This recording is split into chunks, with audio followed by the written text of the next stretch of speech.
Hello, everyone. That's you or me? Right. Well, here we are. Thierry Henry, and very hard to give you much of an introduction. If anybody here doesn't know who Thierry is, could you please leave the room now? Thank you. They're all going to leave. Incredible career at Arsenal, and now sports broadcaster, and now investor in a startup called Grabyo. Welcome, Gareth Capon from Grabyo, CEO and founder. Thierry, I bet you never thought that someday you'd sit on a stage at a tech conference with a bunch of geeks like us talking about tech startups. I never did in my wildest dream. But you have to move with the time, and the future is very much so what I invested in. Grabyo, I've done an excellent job so far, but meeting the demand of people on social media.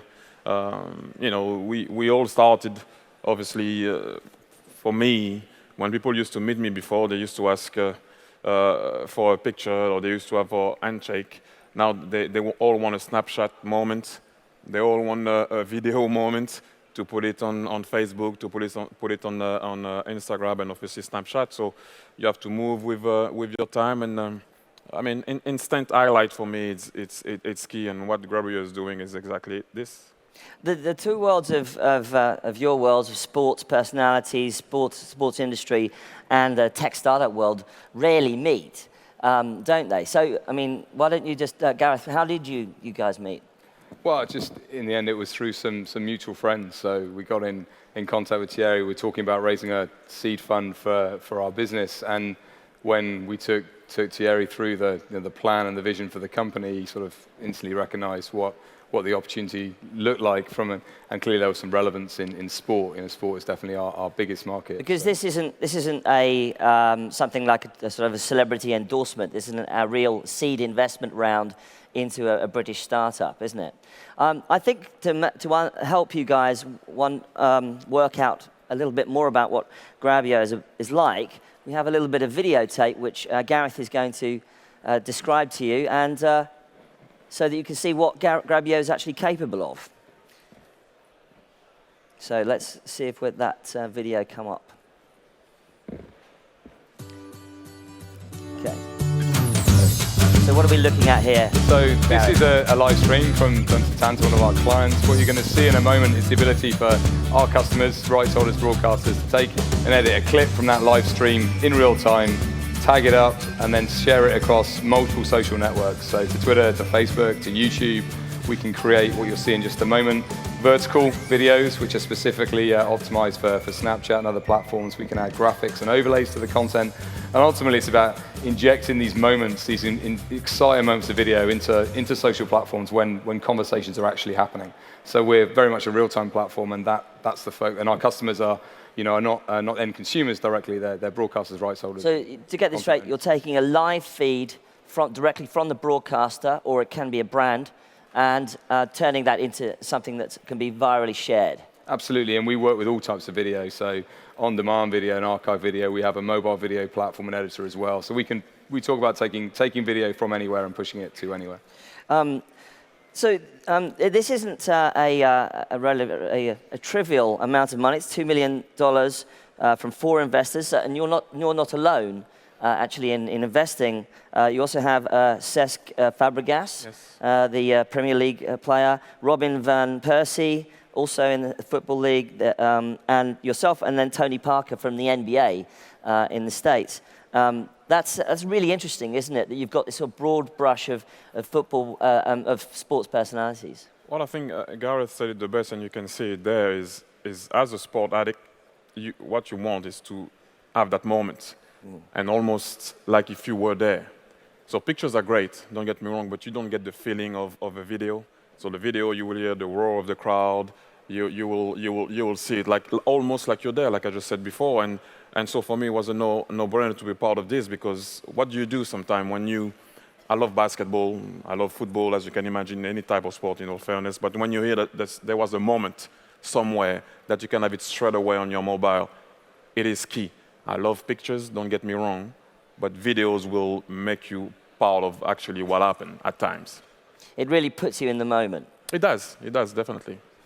And so does this mean that, given the personalities involved, is there a little group of you in your world starting to look at tech startups, sharing a few emails about TechCrunch Disrupt, maybe? Well, basically, I mean, I played with Robin, I played with Cesc Fabregas, so obviously, we go back to having some friends talking about it. Tony Parker is one of my best friends also, but for the same reasons. They saw obviously that Grabyo met the demand of the consumers, and also they're sports guys. But let's not only talk about sports. You can have the news, instant news. Yeah. So, for example, to not go back to some hard moments that we saw recently. I was in Dubai. I'm from Paris, so I was in Dubai when everything happened, and I didn't know what was happening. And through social media and through Grabyo and through other places that you can find, I could reach and know what was happening back home. Mm-hmm. So we're obviously going to talk about sport because it's close to home for me, but not only sports. I think it's important also for the news part. That's an extremely good point, Gareth. And this is the kind of thing that you're doing at the moment. You're working a lot with broadcasters but what is actually this doing in terms of business terms? Is it giving them better analytics? Why don't you unpack that for us? Well, I think from a customer perspective, there's 2 or 3 things that our partners care about. One, obviously, is reaching and engaging a new audience. All of us spend an enormous amount of time on mobile, on social platforms, but particularly if you look at different demographic groups, millennial demographic groups, et cetera, then it's really important that you have your content in an environment of which it's going to be consumed by that audience. I think there's also clearly new monetization opportunities. There are opportunities through sponsorship, through advertising, through monetization programs on the platforms to which you share the content to. And I think because there's a lot of shared content already shared right now, but this gives the broadcasters and the brands better visibility on the analytics, and also because there's obviously people might record something straight off the TV or whatever, and could be piracy is probably putting it too strongly, but certainly they'll not be able to put out there what they really want. Exactly, it gives you an element of control. I think is what you want to be first. You want it to be the best format, the best content, and you want to take ownership of it. I mean, a great example from Wimbledon this year that to give an example of exploiting new types of rights. So the most popular clip from Wimbledon shared by our platform was David Beckham catching a ball in the royal box, in a 4th or 5th round. And did he save the Queen from certain death? It was a 12-second moment which was viewed millions and millions of times across social media. It wouldn't have got that level of exposure in a traditional broadcast environment, but it was shared by Wimbledon. They took ownership of it. Their brand and their proposition then was distributed to millions of people, and that only happens if you can distribute it in real time, because that moment was being talked about immediately on social platforms. You have to be there when that conversation starts. Have you used it yourself? Because I know that there's an app that you can use on the phone, and then there's a broadcaster. You have the enterprise version for the broadcasters. How about you? Have you used it yourself? Yeah, I did, but the thing that is, I mean, I'm not that old, but I grew up having one football game on TV. And that's all it was. I grew up with playing, guys, I'm sure you will know that, Atari. The Atari, one button, I couldn't even push strong enough on the left or on the right. That's how rigid the joystick was. And now we go on actually being able to almost be there through a video. It's just crazy. You had to wait before for much of the day to see all the goals. You had to wait for, in France, it was like jour de foot, as we say over there. So, like how the way the tech in our world has evolved, it's amazing. But yes, I'm a big user of it. What other apps do you like? Do you use Snapchat? I'm not there yet on the Snapchat. It's kind of weird because sometimes when people ask me to Snapchat, I don't know what to say. So they just go and I'm like, what am I supposed to say? Yeah, I don't know. They say like I. So. I don't use Snapchat yet, but obviously the others it's key. Have you started your sort of social media presence mainly on Facebook to begin with, didn't you? Yes. And then you moved to Twitter. Listen, for friend to get my friend and have that communication with them also, it is amazing. But first and foremost, being able to have that direct contact with your fans, it's second to none. You know, it's what you want. Sometimes you find yourself in some situation. I won't name journalists, but sometimes they misquote you, or they don't say what you exactly say. Journalists misquote you? No, not too much. It happens sometimes. But or I will say something in France, for example, and then they will pretend that they didn't translate it well. Right. So to have a place to express myself and let my fans know what I actually said straight away, not wait for the day after or maybe the week after you battle with someone. Can you please put something back that I never said that? But by the time you do it, then it's too late anyway. So you have the opportunity to speak directly to your fans. So I think that has no price. And you can put back into the ecosystem, you know, whatever you want to get across. Gareth, from the business side, we saw that Snappy TV was acquired by Twitter and did something similar-ish to what you guys are doing at Grabyo. You know, is that sort of thing that would be an ideal exit for you? I don't think you build any startup thinking about an exit. You want to build a great business that has, you know, that can be a long-term, sustainable and profitable company, and that's definitely what we're focused on. I think, you know, actually, you know, right now we're closing out some funding to expand that business in North America and Asia, where many more of our clients are now based. Because as you work with, that's the other big change in technology. I mean, Thierry was talking about games and the change from the way you communicate with fans. We think about it in the same way as building a video business. You know, 5 years ago, if you tried to build a video company that would have clients in Asia and in Europe and in North America within 2 years of launching, it was almost unthinkable. So things have changed so much, and I think that's what's really exciting about the future. Do you think this is a kind of company that could have come from Silicon Valley, or do you think there's something interesting about the way that sport is in the UK and in Europe, and especially football, of course, or soccer for those of you in America who are listening over on this live stream, I think that could only have come from here, or do you think it could have come from anywhere? Look, I mean, I think that certainly football is a really important market for us, and having Thierry and Cesc and Robin involved in the company is fantastic from that perspective. I think you can build great startups anywhere. You can build great technology anywhere. I think if you look at lots of our clients, they are we have European sports leagues like Wimbledon and ATP and La Liga, etc. And I think having an understanding of that local market is really helpful. I think from a technology perspective, I think you can build technology in lots of great places, but there's a really great startup scene in London. There's great developers, there's access to capital, and certainly in terms of sport, it's a great place to be involved in the European sports sector. I absolutely concur. London is a fantastic place for tech companies. Speaking as a Londoner, Thierry, I mean, you're now broadcasting with Sky on the sports side of things, but also I'm sure you do other kinds of broadcasting as well. And I mean, but you've been on both sides of the camera, both on the field and now you're behind the camera, and you see how broadcasters operate, and you obviously work with brands as well. Certainly broadcasters are famously really slow-moving about new technology, aren't they? I mean, do you think they are in a position to pick up on something as cutting edge as Grabyo? Well, they're going to have to.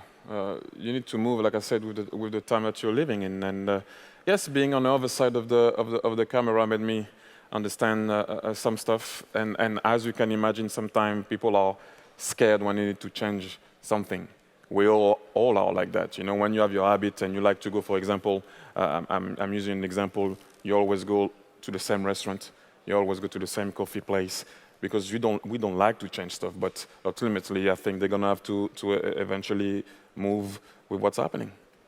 And do you think that, I mean, your social media profile is pretty big. I mean, what's it like?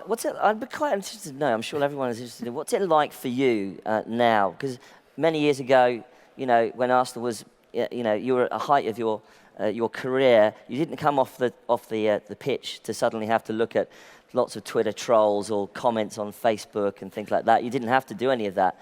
And now it's different. Now you have this, although you do have this interaction with fans, sometimes it can be tough as well. It is always, fans will let you know what they think, if they're happy about what you said or not, and that's the way it is. And I guess that's the beauty of it. Sometimes you like it, and sometimes you won't like it.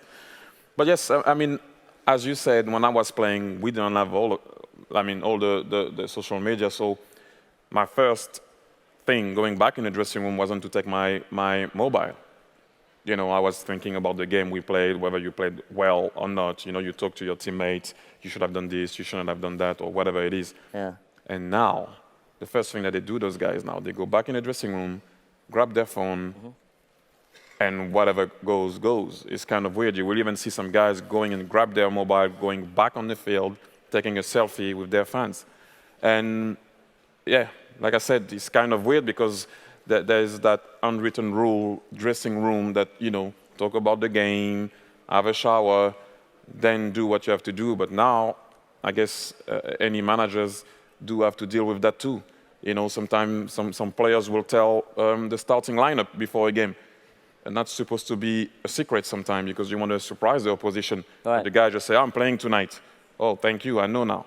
You know, if you were supposed to be injured or whatever it is, you know, so everything is out there now. It's more difficult for managers and football players to deal with. How do you think that's going to affect the game itself? Well, I guess it's good for the fans because sometimes they make them feel like I said before with the videos and stuff like that, that they are in the dressing room, that they're almost part of the team, that they know everything that's happening, even 2 minutes after the game is over. I'm sure if you ask a manager, he will tell you he doesn't like too much the way this is going because you're losing some type of control also in the dressing room. But fans' rules and will always dictate, so you always kind of have to do what they want. Well, that's a very interesting point because the audience, this is where the audience is now. It's on social media, it's on Snapchat, it's sharing viral videos. Gareth, and the broadcasters do have to move with the times. But, I mean, how can they wrestle back control in this manner? Well, I think you've got to be sensitive to the fact that sometimes we're talking about rights contracts worth billions of dollars. So this idea of sort of completely, unregulated, sharing of all different types of content on every platform is always going to be very difficult. But at the same time, as Thierry says, it's important to meet the demand of your consumers. If people want access to the highlights, to the action instantaneously because they're talking about it on Twitter and on Facebook and on Snapchat, Instagram, etc., then there has to be some give and take from a rights holder perspective to make sure that you meet that demand and that you get content in the right format and you get it to them when they want it. And actually, the best example is, football used to be very old school. You don't say what happens in the dressing room. You don't do this. You don't do that. Very rigid. Now, when you look at teams, they have their own Snapchat. They have their own Instagram because they have to meet the demand. And that's like I said before. And you would never ever have seen that before. But now it happens. It's a brave new world. It is. Finally, this is, I think, I'm right in saying this is your first investment in a technology company. Yes, it is. I presume it's not going to be quite your last. Well, I don't know. You have to see what's going to happen next. But I'm more than happy with the one that I've made with Grabyo, for sure. And will you be bringing other sports personalities along with you or celebrities that you know? Into the technology world? That's, if you talk about Grabyo, we're going to have obviously need to have a discussion with Gareth, but then with some other opportunities, I actually don't know. But then I like to say that you need to be there right from the start. Right, Gareth? Exactly. Well, gentlemen, thank you so much. It's been fantastic for you to come and talk about what you're doing. So, Gareth Capon and Thierry Henry, thank you so much for coming to TechCrunch Disrupt. Thank you. That's you.